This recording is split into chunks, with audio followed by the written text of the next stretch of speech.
hi, thanks for joining me here. Okay, time to try aligning this set. So, I think at the end of the last video I mentioned that I was going to study up on the alignment process, and so I'm ready to do it. So I know, where the coils are and where the first IF, all that kind of stuff. And wow, okay, I've encountered something. I'm not really too sure what to do about it. But let's just take a look at the radio before I put on the schematic, and we take a look. So here's the IF tube, and either side of it are the two IF transformers, just as you would expect. It's a very typical layout in a radio. And you can see there's two adjustments on the top here of each one of these coils. So you can picture that there's two coils in here making up a transformer, and you're slug tuning each coil to try to make it resonant at 455, same as every radio, pretty much every radio. And then there's a bunch of other coils over here for the front end, for the AM broadcast, the two short wave bands, and there's some variable capacitors all through here and that. So that all looks just like I would expect, in fact. But when we take a look at the schematic and the alignment instructions, the picture changes just a little bit. Okay, so here's the schematic. Here's the two IF. Zoom in. The two IF coils. One here, the one here. Here's the IF amplifier tube. This is a big tube in the radio. This one's usually responsible for most of the radio gain right in this tube. In between them, just like they're physically laid out on the radio. And you can see this is L18. Adjustable coils. Hey, everything's adding up. There's the built-in fixed capacitors that are inside these little cans. They are little cans, aren't they? And here's the other one. There it is, L14 and L16.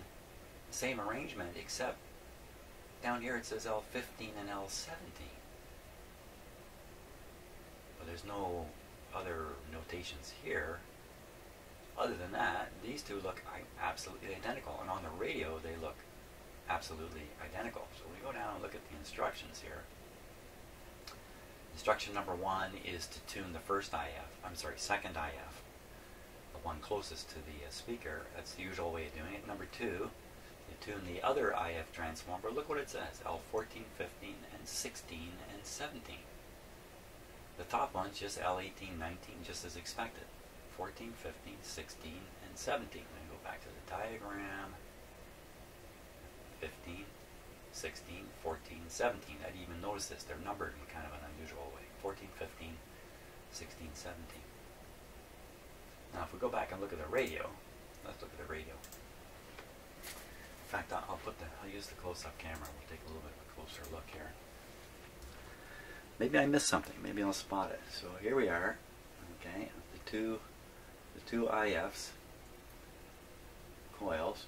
You can see they look really quite identical. There's nothing different about them. So with a flash of inspiration that maybe you've already had, you might think, oh, down underneath. These are a little different. The bottom of this one, it's just onto the chassis. This one's got a metal plate with a big honking screw in it. Well, the numbers are exactly the same. 742, 416, 742, 416. Well, they look identical. This piece looks like it's been fooled with. This is the lock that's kind of holding these things down. Interesting. I wonder if I release that, if I could release that, if that would allow me to lift this can right up. But I'm not about to do that. So, two adjustments. Where's the last two? So I think, oh yes, underneath. They must be underneath. They often are underneath these coils, but when you look, there's nothing there. They look identical. There's no adjustment to be made in there. Huh. So, I'm going to assume that the original manufacturer radio had some different arrangement in here with a 4 adjustment IF can, and later they figured out how to just put in the same can of gain and get good enough result out of this. Well, why there's a plate down here, I don't know. It's kind of a mystery. Is any of these other controls a little funny? Let's see. Oh, some of these are, they have a post sticking up. Others are, oh, I see drips of wax around here. Uh-oh. Yeah, I think that's wax sealed. I hadn't really noticed that. Yeah, these have been waxed up. It's probably not strong enough to stop my my screwdriver. This one doesn't look very waxed up. Well, maybe it's just deteriorated. Typically, they do want to freeze these controls with a bit of something so they won't. In some cases, a piece of metal spring like this is knocked up against them to kind of lock them a little bit anyway. What's that growing on that capacitor there? So, yeah, I don't know what's down inside these ones. I won't worry about them. Right now, the object is just to make sure this and this are tuned to the IF frequency of 455. That's really the goal here. And I'm not actually attempting to fully and finally align the radio. At this point, I'm trying to find out if there's a strong or a bad loss of signal through the IF, especially on the short wave end. Now, just saying that, once these are tuned, AM or short wave will pass through them the same way. So if this is actually tuned up enough to give that strong AM response I'm getting on the broadcast band, not from a radio signal, but just from the noise, it's very strong. That almost indicates that these things are actually properly tuned. And typically in a radio like this, even though I've done a little bit of work underneath, these things are seldom far out. If they are far out, it's usually because somebody has twiddled them, you know, without instrumentation. So that's what I'm going to do. Okay, I'm just thinking my way through. I'm just going to have to. I can only adjust what's here on the radio. I can't adjust phantom controls. So I think that's what I'll do. I'll just try tuning these guys up. A teeny tiny little slot in the top of these. Okay, so I'm going to get the radio operating. Going to get a signal generator onto it. Get everything going here. Okay, so I'm going to feed the 455 IF signal generator frequency in to the tuning capacitor, the stator side of the tuning capacitor, not the local oscillator side, but the antenna side, as per the instructions. The instructions say when you do the second IF, you should feed the signal into this tube, in fact, so the signal's just going through the radio this far. It's not doing anything back here. You know, that's only necessary if the radio is completely out of whack. And if you feed the signal in too early, it has to go through this, but you won't have tuned this yet. So it may not get through here to get through to here so you can tune this. But that's not the case with a radio that's, you know, been out of the factory and has been in people's homes. It's well tuned already. So I just feed the signal in. I ignore this hookup to the grid of this tube. Unless it becomes really necessary, it's too much trouble. So I just hook it up a little earlier in the radio. Pretty close to the antenna, really. Kinda. And we're gonna just put on the signal generator there. Oh, way off on frequency here. Should be 455. Okay, so we're in the realm of 455. In fact, I'm going to disconnect this till I get the radio turned on. I haven't switched it on yet. So we're all set. Everybody ready?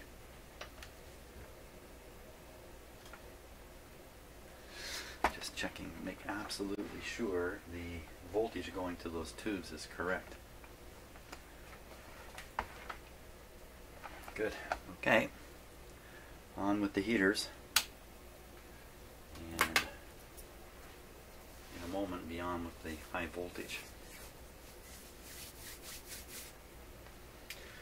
So, in my last video, I let the CVC play on some of the videos that are discussing the situation in the United States with the election. And my only comment here, since I've adopted a new policy, my own opinion seldom be heard on the radio or on my videos from now on. But one thing I would like to say is, Wow, the American political system is right wide open on TV for everybody to see, right down into the bones and organs. That's something quite special. Most countries do have fairly open processes, but the American system seems to be really splayed out there for everybody to see. So, okay, time now for some high voltage. We'll see what we get here. Up around here.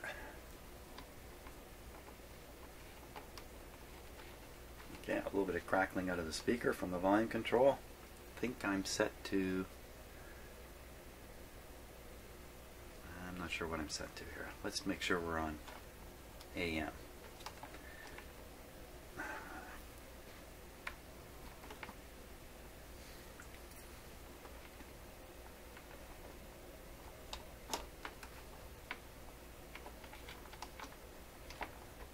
Oh, no antenna at the moment. No antenna.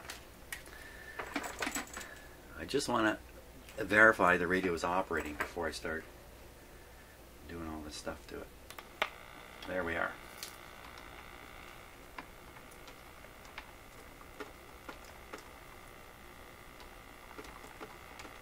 There we are, sorta.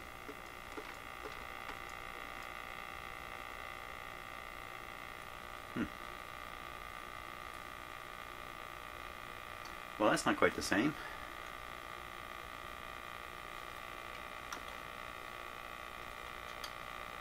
That's the ground lead, which is no longer connected. Maybe that's part of the problem here. I'm running the radio without a ground. This is the antenna. Okay, it's doing something. Let's leave it at that. We'll discover with the signal generator what's really going on. Okay, so we'll hook it up here. Signal level is set to a signal level, kind of like a moderate level here. Let me just pull back my light. The volume is up. So we should hear 455. We should hear, let's see, 30%, 400 hertz. We should hear a 400 hertz tone come out of here in a moment. Not a thing.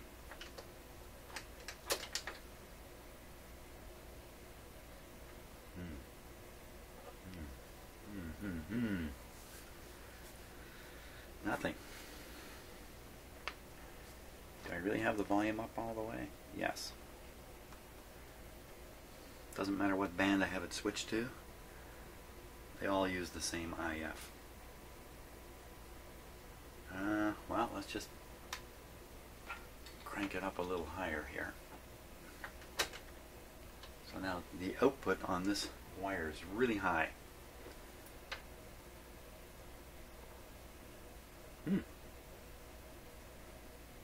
What's happened here? Okay, so something is amiss.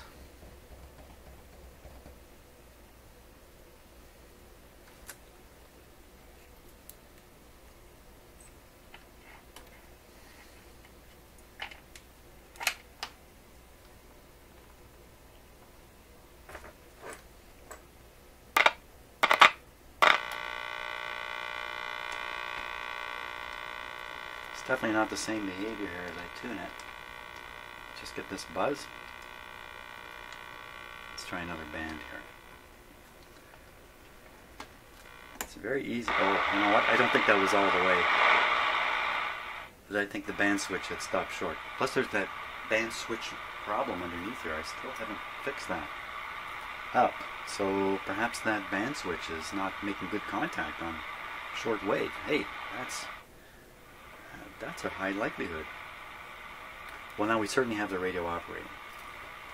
So I can take off the antenna, put back the signal generator. I'm using a capacitor to isolate the signal generator a little bit. As per the instructions, we'll connect on to that.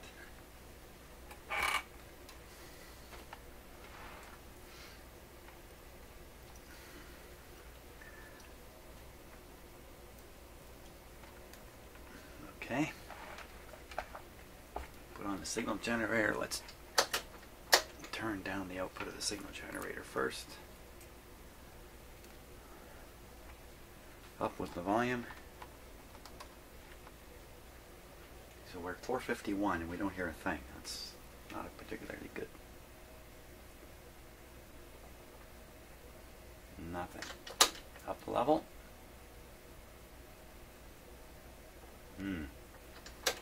Okay, big whopper signal. Something not quite right here. So there's a chance I haven't connected it to the proper point on the capacitor. I may have even attached it to the frame ground. You know what? Because I'm working in a bit of dark here. Let's just turn on some light. And you know what I've done? Yes. Okay. I did not connect it to the stator. I connected it to the ground terminal of the capacitor. The stator connection. Oh, what was that? That's just me touching the capacitor.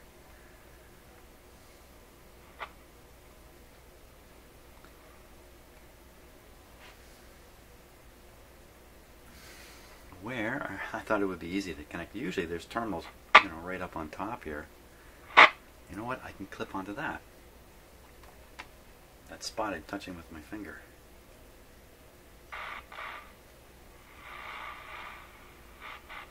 Bit of an antenna.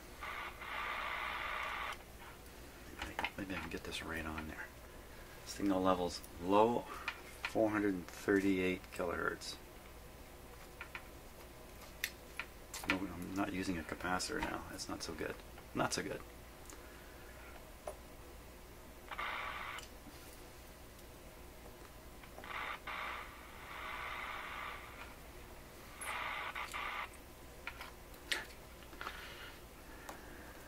Not much to clip onto here.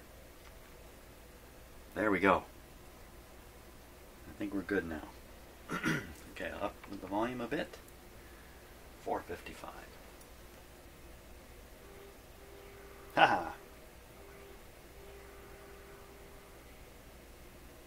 Okay, well, that's interesting. Now, can you see those numbers? Not really. Let's do this.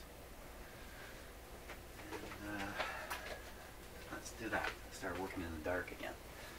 Okay, now you see them very clearly over here. Watch and listen. Turn the radio up a little higher.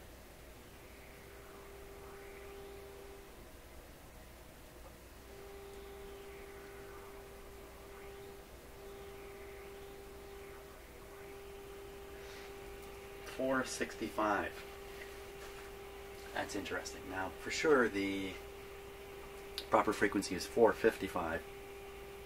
465, 455 is not that big a difference.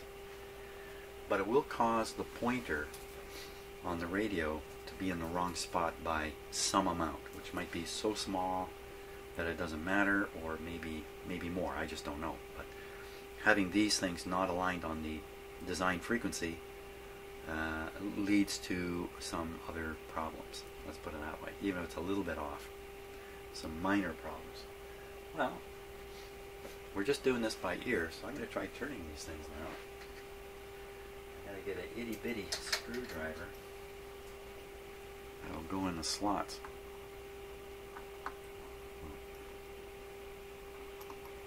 That's certainly not itty bitty enough. I also noticed when I was tuning the signal generator, there's only one peak. That's not going to make it. I really need almost like a knife edge here.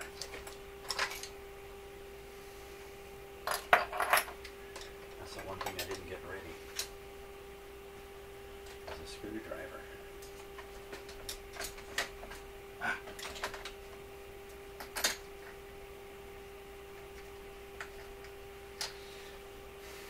No chance of that. How about an alignment tool?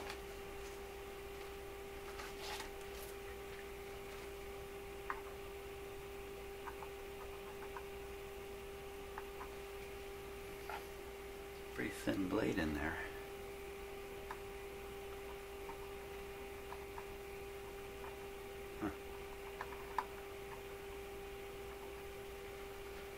Wow, okay, I gotta find something I can fit in here as a tool. Oh, okay, I've tried every screwdriver I can find. Nothing is anywhere near thin enough to go in there. So I'm gonna try a razor blade. Well, this has to go in there. Okay, that'll work.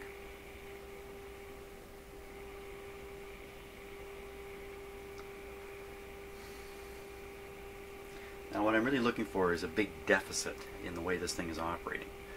So even with it mistuned at 464, I can find that out by twiddling these and seeing if there's a big improvement. I'll worry about putting it on the right frequency later.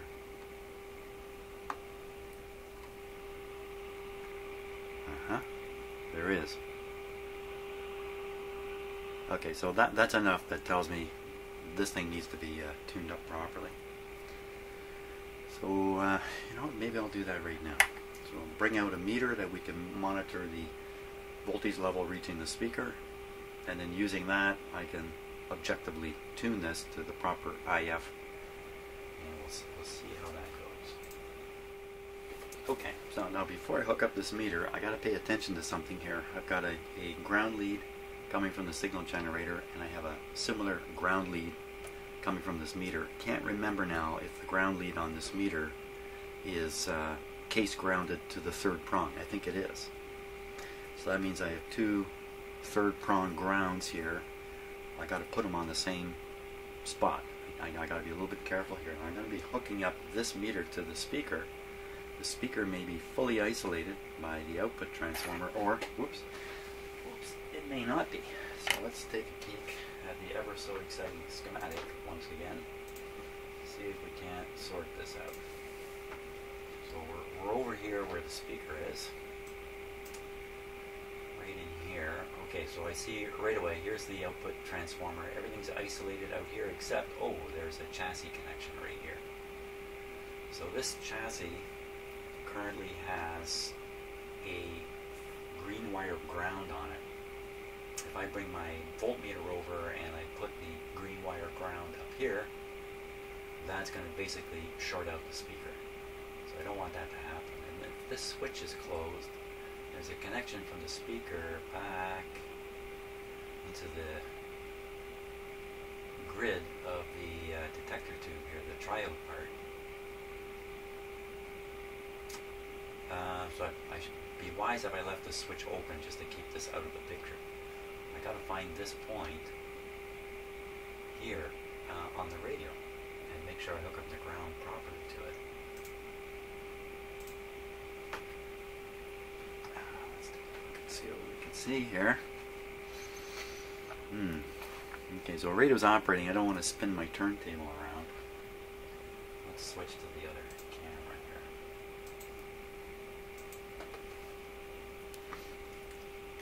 I should buy a silent mouse so you can't hear me clicking away there. Okay, so looking at the output transformer here.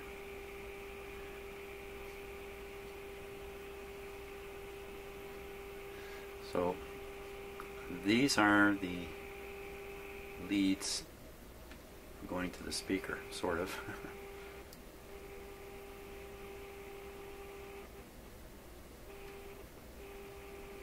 That's a little hairy. I could just connect on here. One of these is going to the chassis. Which one? Well, we see the one with the capacitor on it. We know it's the other one. It's the other one. The one with the red clip lead on it is the other one. So this should be ground here.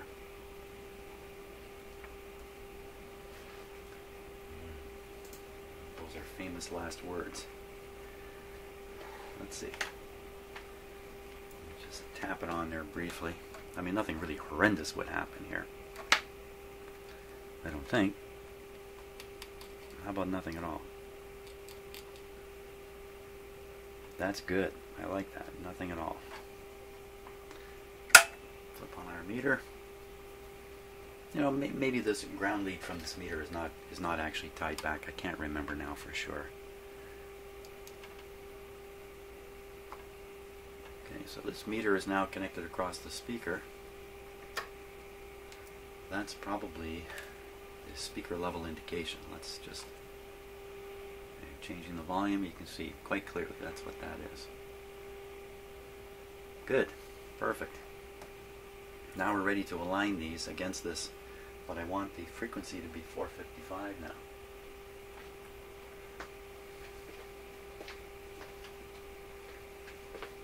Back to the dark.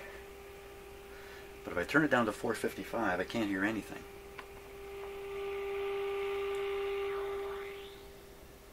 Oh, still hear it. Ever so quietly. Still on the meter. Good. So good, I can do it right from 455. If you can't hear it, you can't really do this very well. You can't hear it at all. Okay, let's start with the one that made the biggest difference here.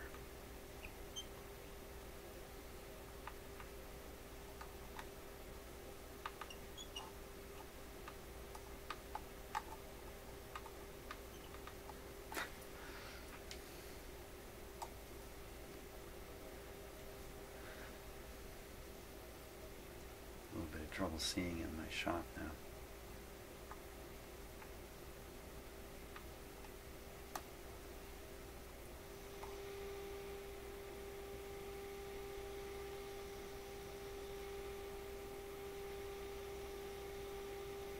So I'm watching the meter. It tuned up very nicely.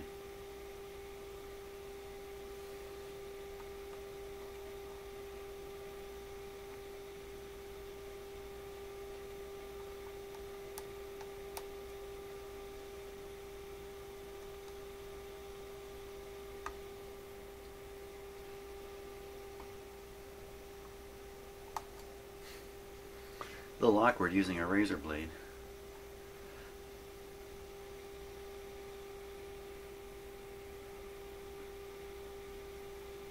Okay, there. Now, let's hope for a really nice boost here. I just need to get a good look.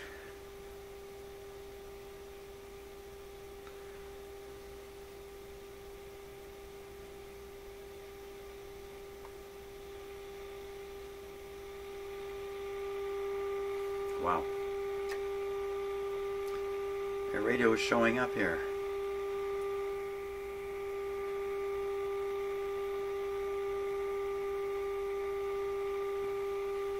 Okay, now the last one.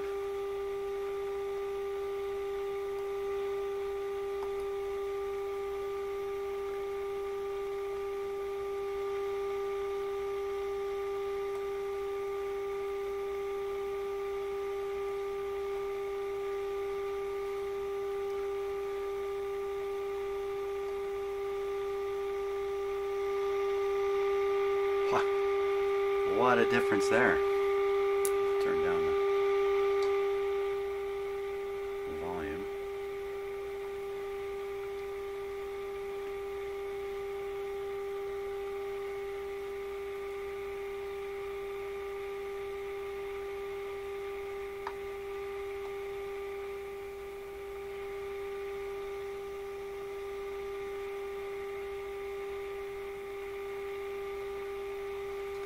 Signal level's high enough. I think the AVC is fooling around with it a little bit, but that's okay.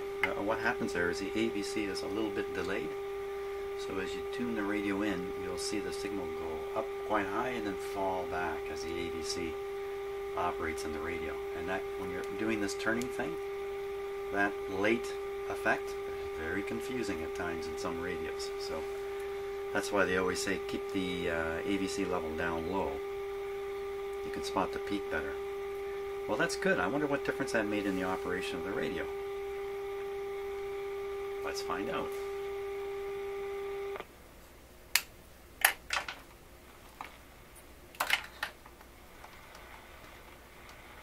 Okay, that's now with no antenna, and you can hear the hiss. You can never hear that before without an antenna. I will now hook up the antenna. We'll put it on the direct. Wow, okay. There's a ton coming out of this radio now.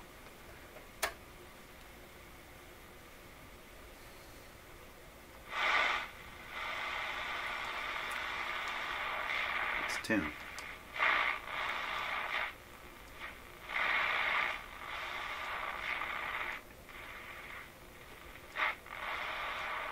I think this is the AM broadcast band. We have never picked up a station on this yet.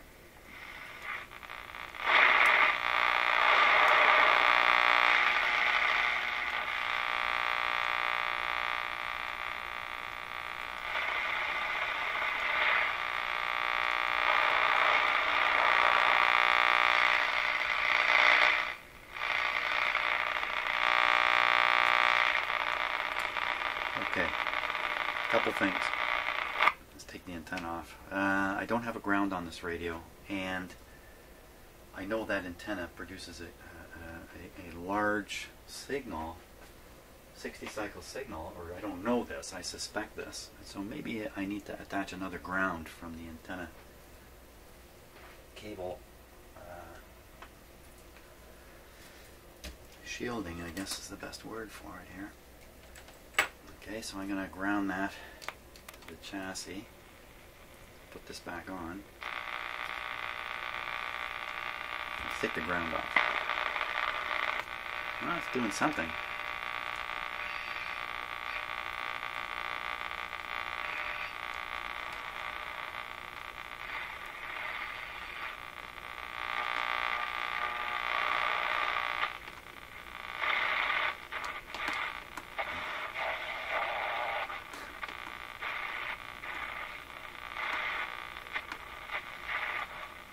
I'm not going to get anything on AM yet.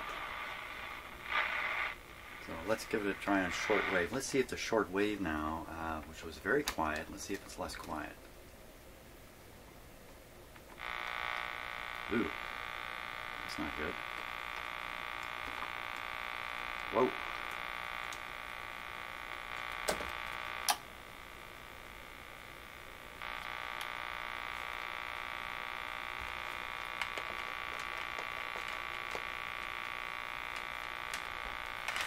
This lead is nothing.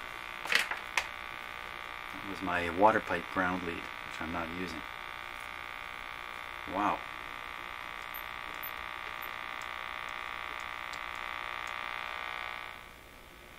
Don't like that.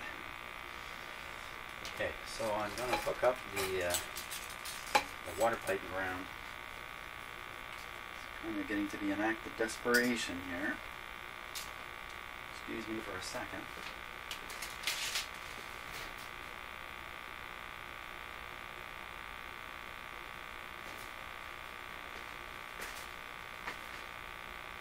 Okay, here we are. Water pipe ground right here. Remove the other one. That's quite an improvement. I like that. Let me hook it up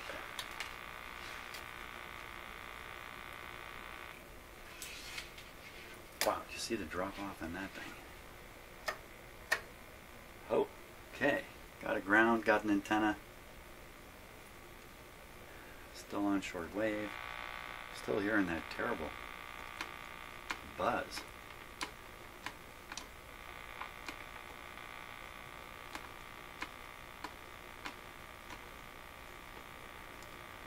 Wow, that's terrible.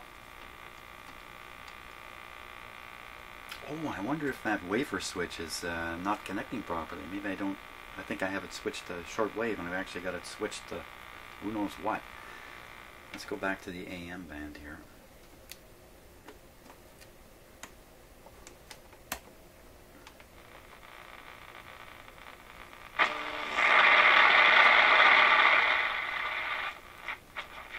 With the ground on now.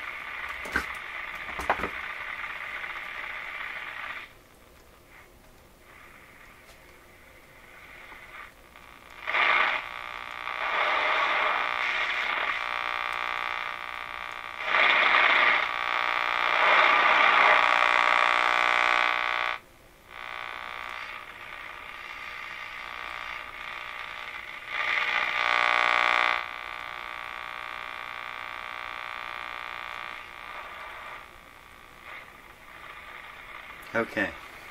Well, it's not okay. What we'll try next is What just happened there?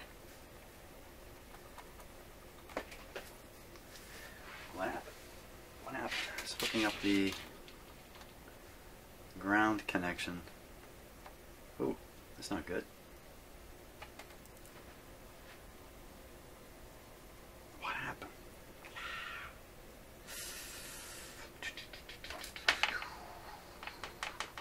How could that cause something bad to happen?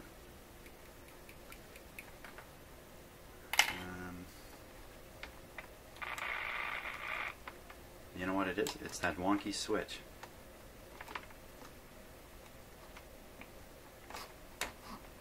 I think. I do this with the chassis. I'm actually moving that wafer switch around underneath there. Okay, I think maybe now's the time to fix that switch, because I think I can't be sure what's going on until I know that switch is working properly, the band switch. Why sticking this onto the chassis? I don't like that. That's not good. I don't like to hook up a piece of wire and have the radio go dead. That's not a happy thing to have happen.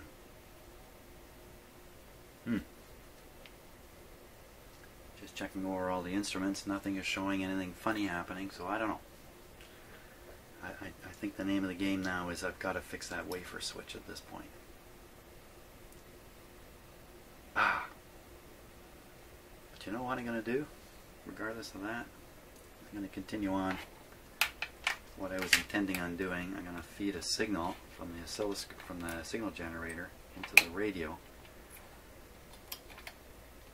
at the radio frequency. Man, I can't remember which way to flip this switch now. You know what? It's a dead dog. No use doing that. Okay, yeah, I gotta check that switch. I hope that's what's really causing the problem. Hey, thanks so much for watching. Onward, slowly.